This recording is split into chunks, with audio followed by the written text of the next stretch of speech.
Okay, now this is where we start to see results. We correctly integrate aperture, shutter speed and ISO to get the photo as close to the photo that we visualize in our minds.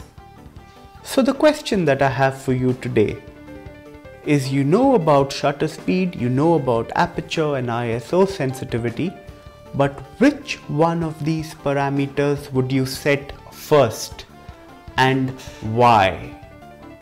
Look for clues in the visual inside your head. If you want trails of light or the motion of stars, then you need a slower shutter speed.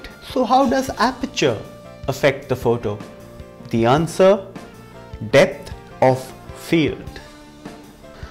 Depth of field is the first parameter that I consider. Look at this photo and this one and then this one.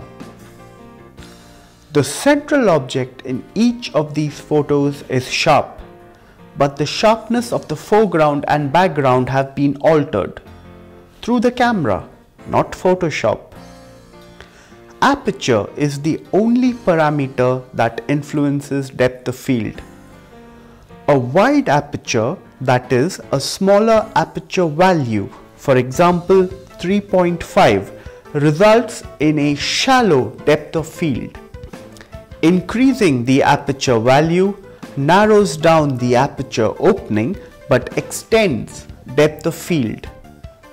During our next video call, I will teach you how your subject influences depth of field, and that information is what will set you free.